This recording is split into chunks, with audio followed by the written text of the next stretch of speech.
Welcome students to our 8th lecture on electrostatics for class 12। पिछले अध्याय में हमने देखा था, पिछले जो हमारा लेक्चर था उसमें हमने देखा था पृष्ठीय आवेश वितरण और पृष्ठीय आवेश घनत्व। रेखीय आवेश घनत्व भी हम देख चुके हैं, एक शॉर्ट रिवीजन देख लेते हैं हम। रेखीय आवेश घनत्व किसे दर्शाते हैं हम? लैम्डा से।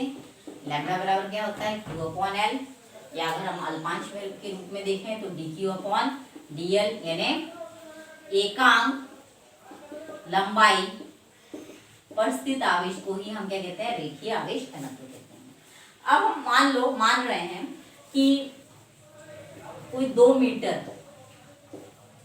लंबा कोई वायर है, ठीक है, और इस पर आवेश जो है 4 कूलम स्थित है, ठीक है। इस पर आवेश कितना है? 4 कूलम। अब हमें इसका रेखीय आवेश घनत्व है लीनियर चार्ज डेंसिटी निकालना है। कैसे निकालेंगे बच्चों? हम सिंपली हम क्या कहेंगे? आवेश बटे उसकी लंबाई, दोनों ऐसा ही होना जरूरी है। तो कितनी हो जाएगी ये? 2 कूलम पर मीटर। मतलब प्रत्येक मीटर में, 1 मीटर मान लो, ये 1 मीटर है, इसमें कितना आवेश है? 2 कूलम। इस 1 मीटर में कितना है? 2 कूलम। तो इसी को हम क्या कहते हैं? लीनियर चार्ज डेंसिटी या रेखीय आवेश घनत्व कहते हैं। और इसका SI मात्रक क्या था? Coulomb per metre. इसका CGS मात्रक क्या था? स्थित कूलम पर सेंटीमीटर, ठीक है। इसकी विमाएं क्या थी? इसकी विमाएं AT/L क्या थी? m0 L-1, T को हम बाद में लिखेंगे T1 ये इसकी विमाएं थी। अगला है हमारा पृष्ठीय आवेश घनत्व। इसको हमने किससे दर्शाया था? इसको हमने दर्शाया था सिग्मा से। सेकेंड पार्ट था पृष्ठीय आवेश घनत्व,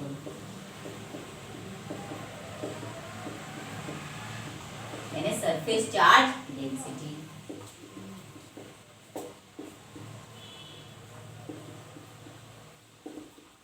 सिग्मा से हमने दर्शाया था, सिग्मा बराबर क्या था?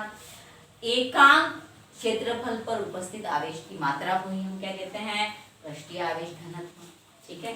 मतलब Q/A या Q/S भी बोल सकते हो आप, कोई प्रॉब्लम नहीं। हम क्षेत्रफल को S से भी दर्शाते हैं, या हम क्या कहते हैं? अल्पांश लेते हैं, हम dQ/dS भी कहते हैं।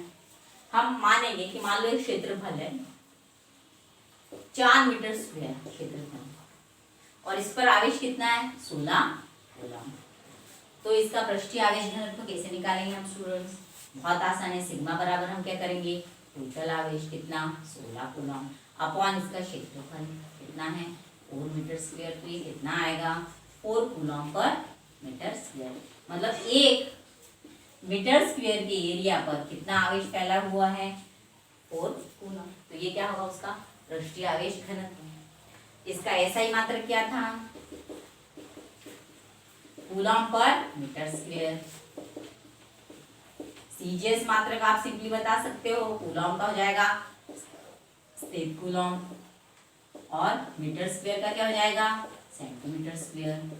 इसी तरह से हम इसकी विमाएं बताएंगे। विमाएं क्या हो जाएंगी स्टूडेंट्स? बहुत आसान है। विमाएं क्या हो जाएंगी? आवेश की विमाएं क्या है? AT/, क्षेत्रफल DS, इसकी विमाएं क्या है? L²। हम MLT के रूप में लेते हैं तो क्या हो जाएगा? m0 L-2 T1 और A1। ये विमाएं हैं किसकी? सिग्मा की। सिग्मा क्या है? सरफेस चार्ज डेंसिटी, यानी पृष्ठीय आवेश घनत्व। अब हमारा अगला पॉइंट है आयतन आवेश वितरण। तो एक शॉर्ट रिवीजन था ये पिछले पार्ट का। अब हम अगला पार्ट क्या देखेंगे? आयतन आवेश वितरण, तीसरा पार्ट।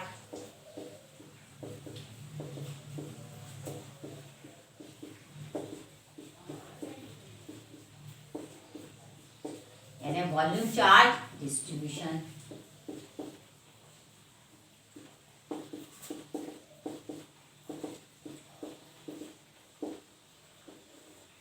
आयतन आवेश वितरण, वॉल्यूम चार्ज डिस्ट्रीब्यूशन। जैसे ये कमरा है, इसका एक आयतन है और इस पर समान रूप से आवेश फैला हुआ है, तो हम इसे क्या कहेंगे? आयतन आवेश वितरण कहेंगे, ठीक है ना। इससे रिलेटेड जो टर्म होती है उसे हम क्या कहते हैं, आयतन आवेश घनत्व। इसकी परिभाषा क्या करेंगे हम, इसे हम किससे दर्शाएंगे, गामा से। गामा बराबर क्या होता है, एकांक आयतन में स्थित आवेश की मात्रा को हम क्या कहते हैं, आयतन आवेश घनत्व, यानी एकांक आयतन में उपस्थित आवेश की मात्रा, इसको क्या कहते हैं हम, आयतन आवेश घनत्व। जैसे रूम है, ठीक है, इसी तरीके से हम वो भी क्यूब का स्ट्रक्चर बनाते हैं ना।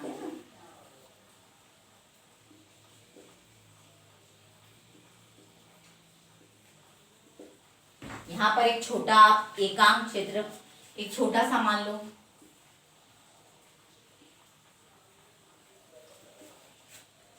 छोटा क्यूब मान लो, ठीक है, जिसका वॉल्यूम यानी आयतन कितना है बच्चों, dv है। इस पर आवेश कितना फैला हुआ है, dq फैला हुआ है। तो हम इसको कैसे लिख सकते हैं, आयतन आवेश घनत्व को क्या लिख सकते हैं, dq अपॉन dv। इसकी परिभाषा क्या है, एकांक आयतन में उपस्थित आवेश की मात्रा को ही हम क्या कहते हैं, आयतन आवेश घनत्व, मीन्स वॉल्यूम चार्ज डेंसिटी। इसको हम वॉल्यूम चार्ज डेंसिटी कहेंगे, ठीक है। अब अगर आपको dq निकालना है तो आप क्या करोगे, गामा इंटू dv। इसका इंटीग्रेशन अगर आपने कर दिया तो आपको संपूर्ण आवेश मिल जाएगा। इंटीग्रेशन हम क्या करते हैं, इंटीग्रेशन क्यों करते हैं, इंटीग्रेशन हम इसलिए करते हैं कि हमें पूरे इसका वैल्यू पता चल जाए। जब कंटिन्यूअस फंक्शन होता है तो हम क्या करते हैं बच्चों, इंटीग्रेशन करते हैं, ठीक है ना। कंटिन्यूअस फंक्शन आप समझते हो, जैसे कि ये दीवार है, ठीक है, इस पर पेंट लगा हुआ है, तो ये कंटिन्यूअस फंक्शन है। हमें पेंट के अलग अलग कण खुले आंखों से नहीं दिखते हैं, अगर हम माइक्रोस्कोप से देखेंगे तो हमें अलग अलग एक एक कण दिखेगा, तब वो कौन सा फंक्शन बन जाएगा, डिस्क्रीट फंक्शन बन जाएगा। और अभी चूंकि हमें ये एक समान रूप से फैला हुआ दिख रहा है, पेंट हमें समझ में नहीं आ रहा है, तो हम क्या कहेंगे, इसको कैसे कहेंगे हम, ये सतत फंक्शन है। सतत फंक्शन के लिए हम क्या यूज करते हैं, इंटीग्रेशन। जैसे कि ये दीवार है मान लो, अब आपको कहा कि ये दीवार के इतने भाग में कितने मॉलिक्यूल से पेंट किया, आप निकालो, ठीक है। उस पर से हम ये पूरी दीवार जो है, जितना भी क्षेत्रफल है उसमें उपस्थित पेंट के जितने भी मॉलिक्यूल्स है उसको निकाल सकते हैं। हम ये मान सकते हैं जो दीवार है इसे छोटे छोटे टुकड़ों से, भागों से मिलकर बनी हुई है। इसमें जितने मॉलिक्यूल्स होंगे, इसका अगर हम इंटीग्रेशन कर देंगे तो इस पूरी दीवार पर जितने मॉलिक्यूल्स हैं हमें पता चल जाएंगे। तो इस तरह से जो सतत फलन होता है, सतत, उसे हम क्या कर सकते हैं, उसके लिए हम क्या टर्म यूज करते हैं, इंटीग्रेशन। इंटीग्रेशन का मतलब ही क्या होता है, जोड़ना। अलग अलग वस्तुएं हैं उनको हम सिंपली जोड़ सकते हैं, लेकिन इस तरह से सतत फलन होता है तो हम उसको इसी तरीके से जोड़ते हैं, और इसे हम क्या कहते हैं, इंटीग्रेशन यानी समाकलन, ठीक है। तो इस तरह से हम संपूर्ण आवेश इस पर निकाल सकते हैं। अब आयतन आवेश, अब मान लो कि कोई एक क्यूब है, इसका आयतन है 1000 मीटर, ठीक है। हम